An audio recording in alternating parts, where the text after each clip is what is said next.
एकच जिद शक्तीपीठ या ठिकाणी उपोषण चालू आहे भावांनो। आणि जरांगे पाटील हिंगोलीच्या ठिकाणी रवाना होत असताना या ठिकाणी उपोषणाला भेट दिली आणि हा उपोषणाचा चौथा दिवस आहे।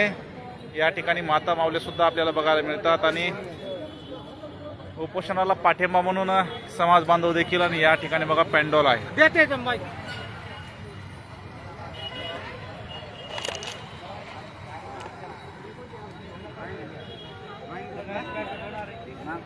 आणि संघर्ष योद्धा मनोजदादा जरांगे पाटील भावांनो सध्या छत्रपती शिवाजी महाराज चौक परभणी या ठिकाणी आहेत।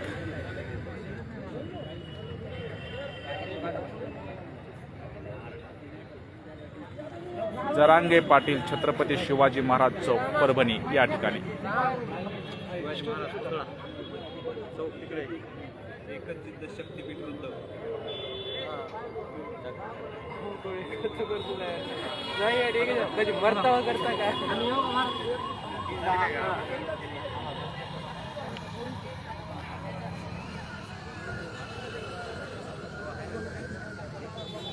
आणि आपण बघू शकताय परभणीचे खासदार सुद्धा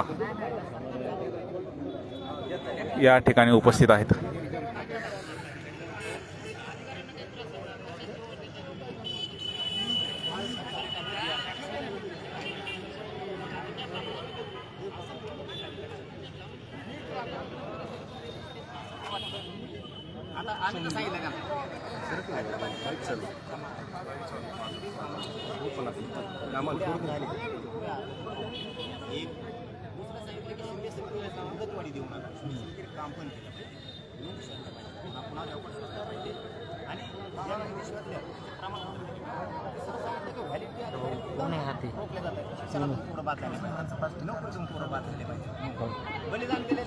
थोडं बघून जरा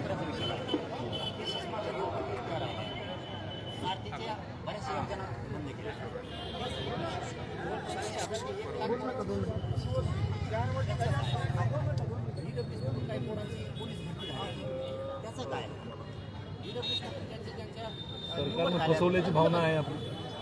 सरकार प्रामाणिक आहे वाटतं का तुम्हाला? सरकार या प्रकरणामध्ये प्रामाणिक आहे का वाटतं का?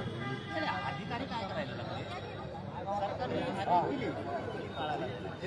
म्हणून आता एक परिपत्रक काढणं गरजेचं आहे। काढण्याच्या नंतर